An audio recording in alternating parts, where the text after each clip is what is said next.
Hi friends, ಎಲ್ರಿಗೂ ನಮಸ್ಕಾರ. ನಾನು ನಿಮ್ಮ ರಶ್ಮಿತಾ ನವೀನ್. ಇವತ್ತು ಮೀನಿನ ಸಾರು ಮಾಡೋದು ಹೇಗೆ ಅಂತ ನೋಡೋಣ ಬನ್ನಿ.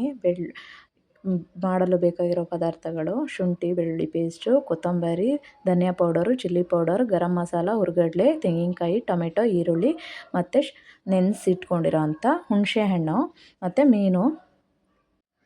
ಮೀನನ್ನು ನೀಟಾಗಿ ತೊಳೆದು ಇಟ್ಕೊಬೇಕು. ಅದು ಸ್ವಲ್ಪ ಗಲೀಜಿರುತ್ತೆ, ಅದನ್ನೆಲ್ಲ ನೀಟಾಗಿ ತೊಳ್ಕೊಂಡು ಇಟ್ಕೊಳ್ಳಿ. ಮತ್ತು ನಾವು ಜಿಲೇಬಿ ಮೀನು ತೊಗೊಂಬಂದಿದ್ರು ನಮ್ಮನೇಲಿ, ಸೊ ಅದರದ್ದು ಸಾಂಬಾರು ಮಾಡ್ತಾಯಿರೋದು. ತುಂಬ ಚೆನ್ನಾಗಿರುತ್ತೆ ಸಾಂಬಾರು. ಕಮ್ಮಿ ಪದಾರ್ಥಗಳು, ಬೇಗನೆ ಆಗಿಬಿಡುತ್ತೆ. ಈಗ ತೊಗೊಂಡಿರೋ ಪದಾರ್ಥಗಳನ್ನೆಲ್ಲ ಮಿಕ್ಸಿ ಜಾರ್ಗೆ ಹಾಕ್ಕೊಂಡು ರುಬ್ಕೊಳ್ಳೋಣ. ಇಲ್ಲಿ ಶುಂಠಿ ಬೆಳ್ಳುಳ್ಳಿ ಪೇಸ್ಟು ಇದನ್ನೆಲ್ಲ ಹಾಕ್ಕೊತೀನಿ. ಹುಣಸೆ ಹಣ್ಣನ್ನು ಮಾತ್ರ ಹಾಕ್ಕೊಳ್ಳೋಣ. ಹುಣಸೆ ಹಣ್ಣನ್ನು ನಾನು ಸಾಂಬಾರು ಕುದೀತಾ ಇರುತ್ತಲ್ಲ ಆವಾಗ ಸಾಂಬಾರಿಗೆ ಹಾಕಿಬಿಟ್ಟು ಮುಚ್ಚಿರ್ತೀನಿ. ಅದನ್ನು ರಸ ತೆಗೆದು ಅದಕ್ಕೆ ಹಾಕ್ಕೊಬೇಕು. ಸೊ ಅದಕ್ಕೋಸ್ಕರ ನಾನು ಇಲ್ಲಿ ಹುಣಸೆ ಹಣ್ಣನ್ನು ಹಾಕ್ಕೊಳ್ಳಲ್ಲ ರುಬ್ಬೋದಕ್ಕೆ. ಕೆಲವ್ರು ಹಾಕ್ಕೊತಾರೆ, ಆದರೆ ನಾನು ಮಾತ್ರ ಹಾಕ್ಕೊಳ್ಳಲ್ಲ. ನಾನು ಅದನ್ನು ಪ್ಯೂರಿ ತೆಗೆದುಬಿಟ್ಟು ಸಾಂಬಾರಿಗೇ ಹಾಕ್ತೀನಿ. ತುಂಬ ಚೆನ್ನಾಗಿರುತ್ತೆ. ಆ ಹುಣಸೆ ಹಣ್ಣು ರುಬ್ಬಕ್ಕೆ ಹಾಕ್ಕೊಂಡಾಗ ಅದು ಸಿಪ್ಪೆ ಎಲ್ಲ ಸಿಕ್ಕಿದ್ರೆ ಮಕ್ಕಳು ಇದು ಮಾಡ್ತಾರೆ ಅಂತೇಳಿ ನಾನು ರುಬ್ಬಕ್ಕೆ ಹಾಕ್ಕೊಳ್ಳಲ್ಲ ಅಷ್ಟೇ. ಈಗ ಸ್ವಲ್ಪ ನೀರು ಹಾಕ್ಕೊಂಡು ನೀಟಾಗಿ ರುಬ್ಕೊಂಬರೋಣ. ಈಸಿ ಮತ್ತು ಸಿಂಪಲ್ಲು, ಬೇಗನೆ ಆಗಿಬಿಡುತ್ತೆ ನೋಡಿ. ಈಗ ರುಬ್ಕೊಂಬಂದಿದ್ದೀನಿ. ರುಬ್ಕೊಂಡ ನಂತರ ಒಂದು ಪಾತ್ರೆ ಇಟ್ಕೊಂಡು ಅದಕ್ಕೆ ಸ್ವಲ್ಪ ಎಣ್ಣೆ ಹಾಕ್ಕೊಳ್ಳೋಣ. ಒಂದು 2 ಸ್ಪೂನ್ ಹಾಕ್ಕೊಳ್ಳಿ, ಜಾಸ್ತಿ ಬೇಡ. ಒಂದು 2 ಸ್ಪೂನ್ ಎಣ್ಣೆ ಹಾಕ್ಕೊಂಡು, ಎಣ್ಣೆ ಕಾದ ನಂತರ ಅದಕ್ಕೆ ಸ್ವಲ್ಪ ಸಾಸಿವೆ ಹಾಕ್ಕೊಬೇಕು.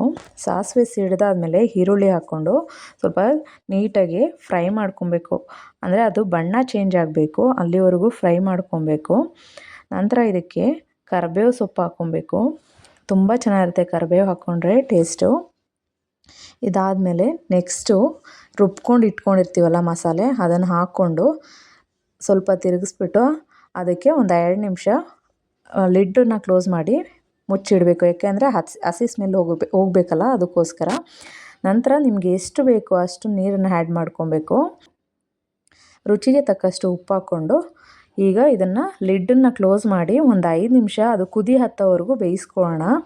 ಅದು ಎಲ್ಲ ನೀಟಾಗಿ ಕುದಿಬೇಕು, ಅದರ ಸ್ಮೆಲ್ ಹೋಗಬೇಕು. ಹಸಿ ಸ್ಮೆಲ್ಲು ತುಂಬಾ ಟೇಸ್ಟಿಯಾಗಿರುತ್ತೆ ನೋಡಿ. ಕುದೀತಾ ಇದೆ ಇವಾಗ. ಈಗ ಇದಕ್ಕೆ ಮೀನು ಹಾಕ್ಕೊಬೇಕು. ಒಂದೊಂದೇ ಮೀನು ಹಾಕ್ಕೊಬೇಕು. ಮೀನು ಹಾಕ್ಕೊಂಡು ಇದನ್ನು ಸ್ವಲ್ಪ ಹೊತ್ತು ಒಂದು 2 ನಿಮಿಷ, ಜಾಸ್ತಿ ಬೇಯಿಸೋಕೆ ಹೋಗಬೇಡಿ. ಅದು ಜಾಸ್ತಿ ಬೇಯಿಸಿದಷ್ಟು ಕದ್ರೋಗ್ಬಿಡುತ್ತೆ, ಮೀನೆಲ್ಲ ಬಿಟ್ಕೊಂಡ್ಬಿಡುತ್ತೆ. ಒಂದು 2 ನಿಮಿಷ ಅಷ್ಟೇ. ಅದು ಕುದೀತಾ ಇರುತ್ತಲ್ಲ, ಅದಕ್ಕೆ ಹಾಕಿರ್ತೀವಲ್ಲ, ಮೀನು ಬೇಗನೆ ಬೆಂದೋಗ್ಬಿಡುತ್ತೆ. ಅದಕ್ಕೋಸ್ಕರ ಒಂದು 2 ನಿಮಿಷ ಬೇಯಿಸ್ಕೊಳ್ಳೋಣ ನೋಡಿ. ನೆಕ್ಸ್ಟು ಈಗ ಬೆಂದಿದೆ ನೋಡಿ. ಎಷ್ಟು ರುಚಿಯಾಗಿರುತ್ತೆ ಅಂದರೆ ತುಂಬಾ ಚೆನ್ನಾಗಿರುತ್ತೆ.